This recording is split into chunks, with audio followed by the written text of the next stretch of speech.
Advocate Ehsan Mirza,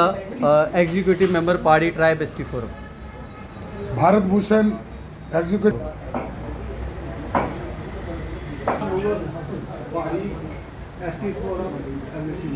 advocate Iftikhar Ahmad Bazmi, executive member Pahari tribe ST forum. Munir Mirza, executive Pahari tribe ST forum. Sir, Pahari tribe ST forum की तरफ से आज government of India को हम हेल कर रहे हैं कि जो उन्होंने कमिटमेंट की थी पहाड़ी कबीले के साथ उसे पूरा किया। 4 तारीख को और 5 तारीख को होम मिनिस्टर साहब राजौरी और बारामूला का जब दौरा करते हैं तो उन्होंने आश्वासन दिया था पहाड़ी कबीले को कि आपके साथ जो 30-40 साल का अन्याय हुआ है उस अन्याय की पूर्ति होगी। और इसी के तहत 3 नवंबर को national commission for scheduled tribe और हमारे रजिस्ट्रार जनरल ऑफ इंडिया और बाकी जितने भी हमारे ऑफिसर्स हैं जो लीगली कॉन्स्टिट्यूशनली जो हमारे आप समझे कि क्लेरिफाई करते हैं और उस पॉइंट ऑफ व्यू से पहाड़ी कबीला जो है उसकी जस्टिफाइड डिमांड थी एसटी स्टेटस की, उसे पूरा किया गया है। और हम गवर्नमेंट ऑफ इंडिया को हेल करते हैं और भारत सरकार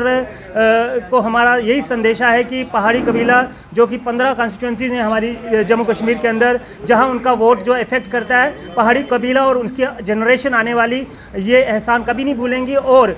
10 तारीख से 1 महीना 1 मंथ लॉन्ग सेलिब्रेशन का रथ यात्रा शुरू हो रही है जो कोटरंका बुदल से शुरू होगी और 30 के 30 ब्लॉक राजौरी पुंछ के साथ में कश्मीर के अंदर भी जो हमारे हिस्से हैं वहाँ पहुँचेगी। और लोग धन्यवाद करना चाहते हैं भारत सरकार का कि इतना बड़ा एहसान जो भारत सरकार ने हम पे किया है उस एहसान को हमारी नस्लें कभी नहीं भूलेंगी। यहाँ पे की गई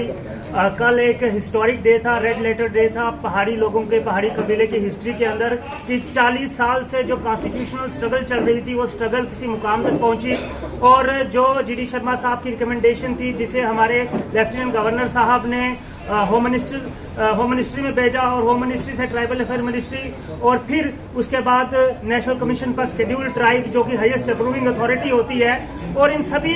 कॉन्स्टिट्यूशनल अथॉरिटीज़ ने अब अप्रूव कर दिया है कि पहाड़ी ट्राइब जो है उसको एसटी मिलेगा। और ये एक दरीना डिमांड थी जो मार्जिनलाइज पीस जो दबे कुचले लोग थे, बॉर्डर के लोग थे, खासकर उन्होंने जंगे से ही, इंसर्जेंसी से ही, क्रॉस बॉर्डर टेररिज्म सहा और हर एक स्थिति में भारत का झंडा लेके वो सरहद पे खड़े रहे। ऐसे कबीले के लोग, ऐसे गरीब लोग जिनकी वकालत रविंदर रैना साहब ने की, जिनकी वकालत पहाड़ी ट्राइब एसटी फोरम ने की, चाहे दिल्ली में होम मिनिस्टर साहब को जाके इनवाइट करना हो, चाहे 4 अक्टूबर का कार्यक्रम हो, चाहे 20 अक्टूबर को जब honourable tribal affair minister madam वो राजौरी में आई और 20 तारीख को ही मैडम ने इंडिकेशन दे दिया था कि मेरा आना एक सिग्नल है। और वो सिग्नल साबित हुआ 3 नवंबर को, जब 3 नवंबर को national commission for scheduled tribe ने ये अपना फरमान जारी किया कि कमीशन की बार की बैठकों के बाद, रजिस्ट्रार जनरल ऑफ इंडिया की बार की बैठकों के बाद फाइनली कहा कि पहाड़ी आर्टिकल 342 के तहत हर एक वो पैरामीटर जस्टिफाई करते हैं जो किसी भी कम्युनिटी को भारत के अंदर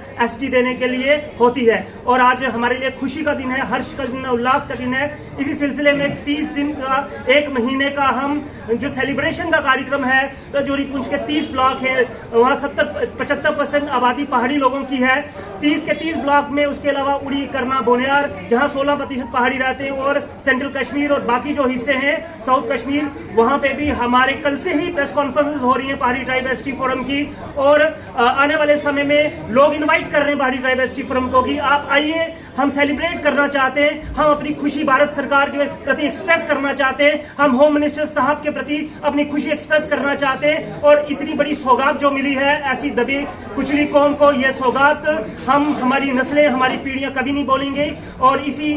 खुशी में आज हम हेल करते हैं गवर्नमेंट ऑफ इंडिया को कि वो जो कहते हैं वो करते हैं। सबका साथ, सबका विश्वास, सबका प्रयास